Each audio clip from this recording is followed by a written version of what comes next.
Hi friends, myself Nilab Dash and today I will discuss about 6.2।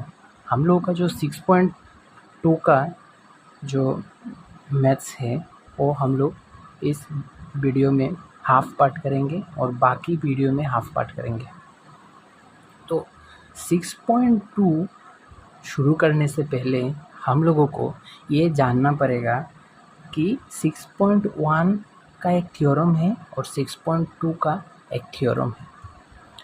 तो 6.1 का जो theorem है, ये थ्योरम कहता है कि अगर कोई एक ट्राइंगल को, ठीक है, कोई एक ट्राइंगल को आप इक्वल रेशियो में डिवाइड कर सकते हो तो ये पॉसिबल होगा, तब पॉसिबल होगा जब इस ट्राइंगल में एक पैरेलल एक लाइन होगा।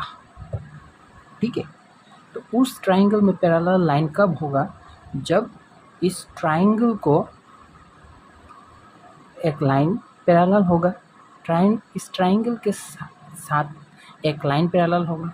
तो हम लोगों ने यहाँ पे देखा कि ए बी सी एक ट्राइंगल है, तो उस ट्राइंगल में डी ई पैरेलल लाइन है।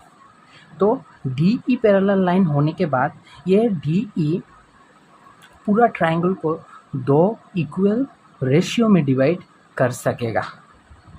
ऐसे करके हम कह सकते हैं कि A D divided by B D हो सकता है और A D divided by D B हम लिख सकते हैं is equal to A E divided by E C हम लिख सकते हैं। वही है थ्योरम नंबर 1। और थ्योरम नंबर ठीक सिमिलरली और एक कॉन्सेप्ट हम लोग जान सकते हैं कि अगर एक ट्राइंगल में हम लोग देख पा रहे हैं कि ए बी सी एक ट्राइंगल है, उसमें अगर डी एक पैरेलल लाइन है तो हम लोग ये कह सकते हैं कि A D divided by A B हो सकता है और ए ई डिवाइडेड बाई ए सी हो सकता है। ठीक है, ये जो दो थ्योरम है, ये दो थ्योरम हम लोगों के लिए बहुत इम्पोर्टेंट है और ये दो थ्योरम को माइंड में लेके हम लोगों को 6.2 चैप्टर का स्टार्ट करना पड़ेगा। अगर आप लोग ये दो थ्योरम नहीं करोगे तो 6.2 नहीं कर पाओगे। तो पहला जो क्वेश्चन है 6.2 का, हम लोग कैसे करते चलो देखते हैं।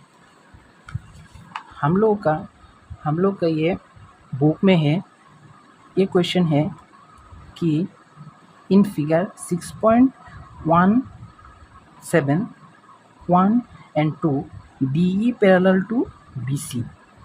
ये देखिए DE एक लाइन है, ये पैरेलल है BC के साथ।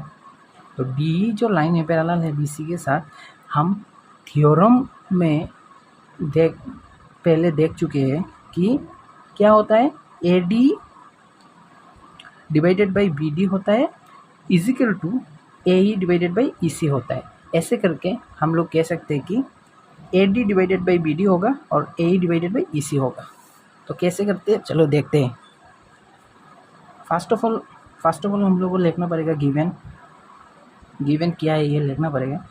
Given DE parallel to BC ये है, ठीक है, ये क्वेश्चन में है और क्वेश्चन में होना ही चाहिए क्योंकि ये थ्योरम भी है। ट्राइंगल का मतलब कोई भी ट्राइंगल अगर उसमें पैरेलल नहीं होगा, उसमें एक लाइन पैरेलल नहीं होगा, दो लाइन पैरेलल नहीं होगा, तो हम नहीं कह सकते कि ये टेल्स का थ्योरम मान पाएगा। ठीक है, तो हम ऐसे लिख सकते हैं A D therefore A D divided by B D is equal to A E divided by E C. ठीक है, उसके बाद हम लोग क्या करेंगे, AD का जो वैल्यू है वो वैल्यू लिखेंगे। AD का वैल्यू क्या है 1.5 ये लिखेंगे। BD का वैल्यू क्या है, BD का वैल्यू है 3 ये लिखेंगे। AE का वैल्यू क्या है 1 ये लिखेंगे और EC का वैल्यू क्या है ये लिखेंगे। ठीक है, उसके बाद हम लोग क्रॉस मल्टीप्लिकेशन करेंगे। 0.5 इंटू होगा ई सी एंड इजिकल टू 3 इंटू 1 होगा 3। उसके बाद ई सी इजिकल टू हम लिख पाएंगे कि 3 डिवाइडेड बाई 1.5। तो हम लोग जानते हैं कि 3 डिवाइडेड बाई 1.5, 3 डिवाइडेड बाई 1.5, तो 1.5 को हम लिख सके, 1.5 को हम 3 डिवाइडेड बाई 2 लिख सकते हैं, क्योंकि 2 से अगर डिवाइड करोगे 3 को तो 1.5 ही होगा, ठीक है, 1.5 ही होगा, ठीक है। तो इसी अंदाज से हम कह सकते हैं कि उसको 3 डिवाइडेड बाई 2 हम लिख सकते हैं। तो ये क्या होता है, 3 इंटू ये जो नीचे वाला पार्ट है ये ऊपर चला जाएगा, 2 हो जाएगा और ये 3 नीचे रहेगा, तो 3 काट जाएगा, उसके बाद 2 होगा आप लोगों का आंसर। 2 सेंटीमीटर होगा इसी का वैल्यू, तो इसी का वैल्यू होगा 2 सेंटीमीटर। ये है आपका आंसर, ये है आपका आंसर। उसके बाद हम लोग ये वाला क्वेश्चन करेंगे। ये वाला क्वेश्चन कैसे करते हैं, मैं यहाँ पे कर रहा हूँ, ठीक है। यहाँ पे हम लोग का थ्योरम के हिसाब से हम लोग को लिखना पड़ेगा कि D parallel to B C, then क्या होगा, A D divided by B D is equal to A E divided by E C. तो A D divided by B D, A D का divided by B D is equal to A E divided by E C. तो A D का value हम लोगों को find करने के लिए बोला है, ये हम लोग जैसे की तरह ऐसे लिख लेंगे, ठीक है। उसके बाद बी डी का वैल्यू मैंने लिखे हैं 7.2। उसके बाद ए ई का वैल्यू लिखेंगे, ए ई का वैल्यू 1.8 और ई सी का वैल्यू लिखेंगे 5.4, ठीक है। उसके बाद क्रॉस मल्टीप्लिकेशन करेंगे, ए डी से ए डी के साथ क्रॉस मल्टीप्लिकेशन होगा 5.4, that means 5.4 into A D. उसके बाद यहाँ पे होगा 1.8 इंटू 7.2, ठीक है। उसके बाद ए डी को निकालने के लिए बोला है, तो ये हम लोग लगेंगे 1.8 इंटू 7.2 डिवाइडेड बाई 5.4, ठीक है।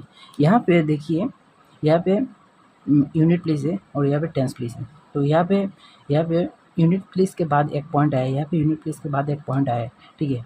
हम क्या करेंगे कि 1.8 इंटू 7.2 हम 100 से मल्टीप्लाई करेंगे और 5.4 इंटू 100 से मल्टीप्लाई करेंगे, कर सकते हैं हम लोग 100 से मल्टीप्लाई, 100 काट भी जाता है, ऐसे करके हम लोग 100 से मल्टीप्लाई कर सकते हैं। 100 से मल्टीप्लाई करने के बाद यहाँ पे मल्टीप्लाई होगा 18 हो जाएगा और यहाँ पे हो जाएगा 72, लेकिन यहाँ पे होगा 540, ठीक है।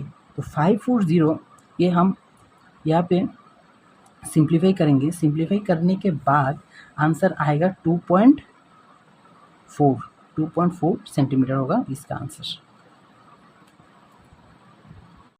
अब जाके हम लोग देखेंगे कि क्वेश्चन नंबर 2 क्या कह रहा है। क्वेश्चन नंबर 2 कह रहा है कि अगर आपको एक ट्राइंगल दिया है PQR, ठीक है, और PQR ट्राइंगल का पैरेलल होगा PQR ट्राइंगल का पैरेलल होगा ENF लाइन, ठीक है, ENF लाइन। तो आप ENF लाइन पैरेलल हो गया, तो आप यहाँ से टेल्स का जो थ्योरम है, टेल्स का थ्योरम को प्रूफ करते हैं, कैसे करते हैं, ठीक है। तो इक्वल होता है कि नहीं टेल्स का थ्योरम प्रूफ, तो इससे आप कैसे करते हैं, तो चलिए देखते हैं। यहाँ पे देखिए एक फॉर्मूला है 6.1 का, एक थ्योरम का फॉर्मूला है कि 6.1 का फॉर्मूला यही है कि एक ट्राइंगल को पैरेलल करने के बाद एक लाइन, ये ट्राइंगल पूरा रेशियो में माने इक्वल रेशियो में कन्वर्ट हो जाता है। तो P E divided by E Q is equal to P F divided by F R, ठीक है। तो यहाँ पे हम लोग ये करेंगे कि ये वाला जो पार्ट है और ये वाला जो पार्ट है, that means P E divided by E Q and P F divided by F are, ये दोनों पार्ट इक्वल है कि नहीं, ये हम लोगों को बोलना है। तो क्वेश्चन नंबर 1 में देखिए, क्वेश्चन नंबर 1 में क्या बोला है, क्वेश्चन नंबर 1 में बोला है कि पी ई का वैल्यू जो है, पी ई का वैल्यू जो है वो 3.9 है, ठीक है, और पी एफ का जो वैल्यू है वो 3.6 है, ठीक है, और ई क्यू का जो वैल्यू है वो 3 है, और एफ आर का जो वैल्यू है वो 2.4 है, ठीक है। तो ये प्रूफ कर हम कैसे कर सकते हैं, ठीक है। तो ये इसका जो वैल्यू है और इसका जो वैल्यू है, दो वैल्यू अगर इक्वल होगा तो ये ट्रू है, दो वैल्यू इक्वल नहीं है तो ये ट्रू नहीं है। तो 3.9 को हम 3 से काटेंगे तो कितना होता है, 1.3 होता है, ठीक है, और इस 3.6 को हम 1.2 से काटेंगे तो कितना होता है, 1.5 होता है। ये दोनों इक्वल नहीं है, ठीक है, ये दोनों इक्वल नहीं है, तो ये टेल्स का जो थ्योरम है वो फुलफिल नहीं करेगा, ठीक है, it is not true, is not true, ठीक है। उसके बाद हम लोग क्वेश्चन नंबर 2 देखते हैं क्या क्या कहा है।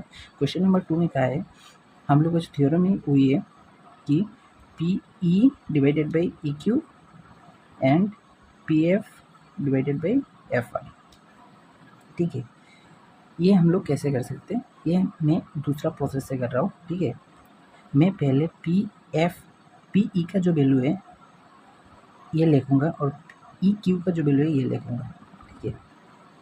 तो पी ई का जो वैल्यू है वो क्या है, 4 है, यहाँ पे देखिए 4 है, और ई क्यू का जो वैल्यू है ये है 4.5। दैट मीन्स यहाँ पे पॉइंट है, यहाँ पे पॉइंट नहीं है, हम लोग को 10 से मल्टीप्लाई करना पड़ेगा, 10 से मल्टीप्लाई करते हैं आप उसको, ठीक है। ये 10 से मल्टीप्लाई करने के बाद 40 हो जाएगा और ये होगा 45, दैट मीन्स 45, ये 8 बार जाएगा और ये 9 बार जाएगा, ठीक है। उसके बाद P F is equal to F R, P F का जो वैल्यू है वो 8 है और एफ आर का जो वैल्यू है वो 9 है, that means P E divided by E Q is equal to P F divided by F R, ठीक है, ये ट्रू है, it is true, it's true, ठीक है। तो ये हो गया हम लोग का question 1 and question 2 and question 3 आप लोग घर पे होमवर्क करना, ठीक है।